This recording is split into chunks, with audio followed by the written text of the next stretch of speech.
The Boer War was, at its core, a trade war, as most wars are. The timelines, the documents, and the capital flows show us that this was about extraction control. The British annexed Kimberley in 1871. South Africa's mineral wealth was at the axis of British strategic decision-making. Control of Kimberley and the rail hubs mattered a lot because it governed the movement of the diamonds and the gold from the interior to the port. The Boer republics imposed tariffs.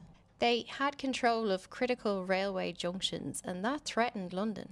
It was these guys, Rothschild, Bate, Rhodes, Rudd, the rest of the city bankers, that had the most to lose if the Boers succeeded in asserting trade independence.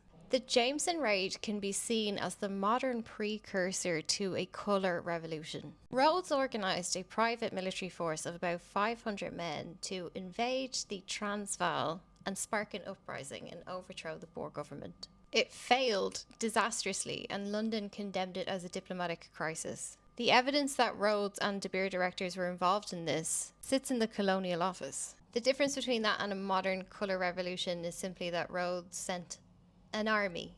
That has evolved in sophistication these days to astroturfing, mass protests, NGOs.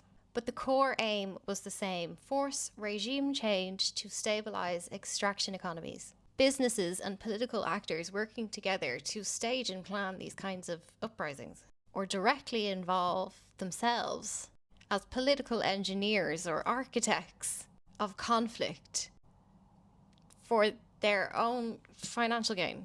If you ever make it to Kew in London, see yourself into the Colonial Office and dig out box 879, Confidential Print Africa.